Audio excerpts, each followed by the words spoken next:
सोचिए, एक देश एक चुनाव, लोकसभा और विधानसभा दोनों एक ही दिन। ना बार बार रैलियों में जाना, ना बार बार पैसे का खर्च होना, सिर्फ एक बार वोट और एक बार नतीजा। सुनने में कितना आसान लगता है ना, लेकिन सवाल ये है, क्या ये सच में लोकतंत्र को मजबूत करेगा या उसे कमजोर?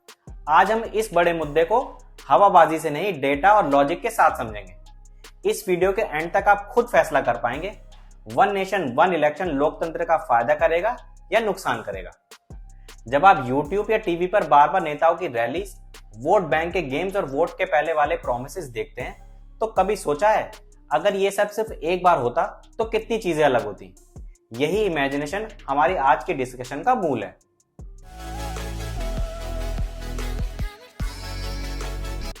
वन नेशन वन इलेक्शन यानी भारत के सभी चुनाव, लोकसभा के हों या विधानसभा के, एक ही दिन एक ही फेज में हो। पहली बार यह आइडिया 1983 में लॉ कमीशन ने सजेस्ट किया था, लेकिन सबसे ज्यादा चर्चा में तब आया जब 2014 के बाद मोदी सरकार ने इस पर खुलकर बात की। 1947 के बाद कुछ समय तक भारत में सारे चुनाव एक साथ ही होते थे। 1951-52, 1957, 62 और 67 ये वो साल हैं जब पूरा देश एक साथ वोट करता था। लेकिन फिर क्या हुआ? स्टेट गवर्नमेंट्स गिरने लगी, लोकसभा भी अपने फुल टर्म तक नहीं चल पाई, जिसकी वजह से इलेक्शन साइकिल्स अलग हो गए। आज की डेट में हर 6 महीने में कहीं ना कहीं चुनाव होते रहते हैं। इलेक्शन कमीशन, सिक्योरिटी फोर्सेस और पूरा सिस्टम लगभग पूरे साल इलेक्शन मोड में रहता है। इससे गवर्नेंस पर क्या असर पड़ता है, इस पर हम थोड़ी देर में आएंगे।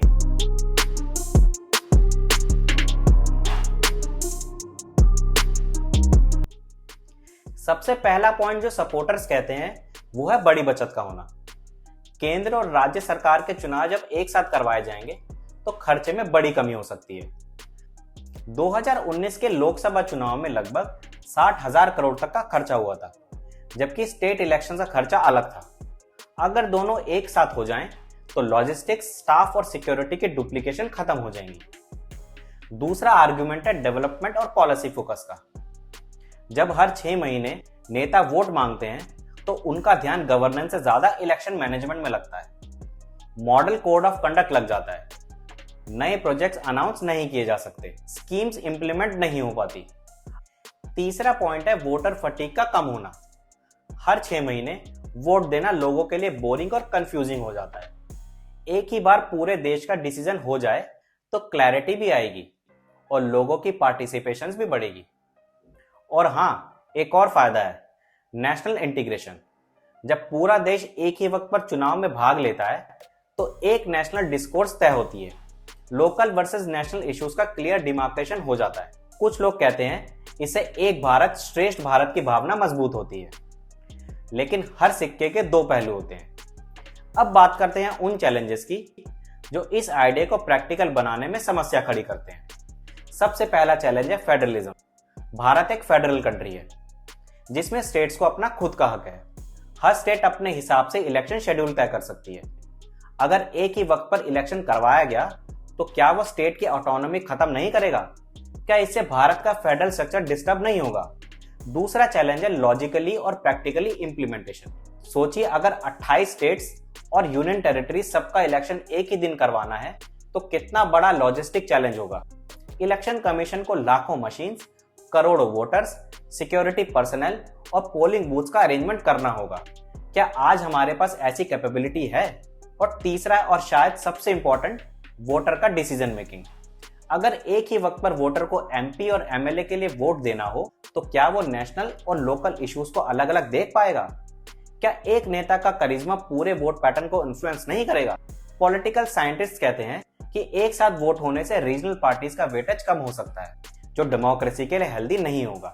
तो फिर इसका सोल्यूशन क्या है? पहला स्टेप, पब्लिक डिस्कोर्स। आप जैसे लोगों का इस डिबेट में एजुकेटेड ओपिनियन बनाना जरूरी है। ये सिर्फ पॉलिटिकल या लीगल सवाल नहीं है, ये देश के लोकतंत्र का मूल प्रश्न है। दूसरा है कॉन्स्टिट्यूशनल अमेंडमेंट। अगर वन नेशन वन इलेक्शन को इंप्लीमेंट करना है तो आर्टिकल 83, 85, 172 और 174 जैसे को अमेंड करना होगा। मतलब पार्लियामेंट में 2/3 मेजोरिटी और 50% स्टेट्स का सपोर्ट चाहिए होगा। और तीसरा, स्टैगर्ड सिंक्रोनाइजेशन। कुछ एक्सपर्ट्स कहते हैं कि एकदम से पूरे देश को सिंक्रोनाइज करना मुश्किल है, लेकिन फेज्ड अप्रोच से शुरू किया जा सकता है। जैसे जब किसी स्टेट की असेंबली डिसॉल्व हो तो उसका टेन्योर एडजस्ट किया जाए ताकि अगले चुनाव में सिंक हो जाए। और सबसे इंपॉर्टेंट, सिविल सोसाइटी और यूथ का एक्टिव रोल। जब एजुकेटेड यूथ, एनजीओज और थिंक टैंक्स इस इशू पर इन्फॉर्म डिबेट्स करेंगे तभी कोई रैशनल, डेमोक्रेटिक और बैलेंस सोल्यूशन निकलेगा। आपका वोट सिर्फ चुनाव में नहीं, आइडियाज में भी पड़ता है। सोचिए, अगर एक ही दिन वोट देना आपको सस्ता, आसान और स्मूथ लगता है तो क्या आप इसके पीछे छुपे डेंजर्स को इग्नोर कर पाएंगे? या आपको लगता है कि बार बार इलेक्शन सिर्फ टाइम वेस्ट है? तो क्या आप लोकल डेमोक्रेसी की पावर को अंडर एस्टिमेट कर रहे हैं? दोस्तों, वन नेशन वन इलेक्शन एक ऐसा विचार है जो सिंप्लिसिटी के प्रॉमिस से आकर्षित करता है, लेकिन जैसे हर शॉर्टकट की एक कॉस्ट होती है, वैसे ही इस आइडिया के पीछे डीप स्ट्रक्चरल चैलेंजेस छुपे हैं। ये आपको डिसाइड करना है, क्या हम एफिशिएंसी के नाम पर डाइवर्सिटी सैक्रिफाइस करने को तैयार हैं? अगर आपको ये वीडियो मीनिंगफुल लगा हो तो लाइक करें, शेयर जरूर करें। कमेंट सेक्शन में लिखिए क्या आप वन नेशन वन इलेक्शन के पक्ष में हैं या विरोध में। मैं आपके रिस्पॉन्सेज अगले एपिसोड में फीचर करूंगा। सब्सक्राइब करके बेल आइकन दबाना ना भूलें, क्योंकि अगले हफ्ते हम एक और इंपॉर्टेंट टॉपिक लेकर आएंगे। Same depth, same neutrality. तो मिलते हैं अगली वीडियो में एक नए इंफोटेनमेंट टॉपिक के साथ। Till then be curious. जय हिंद।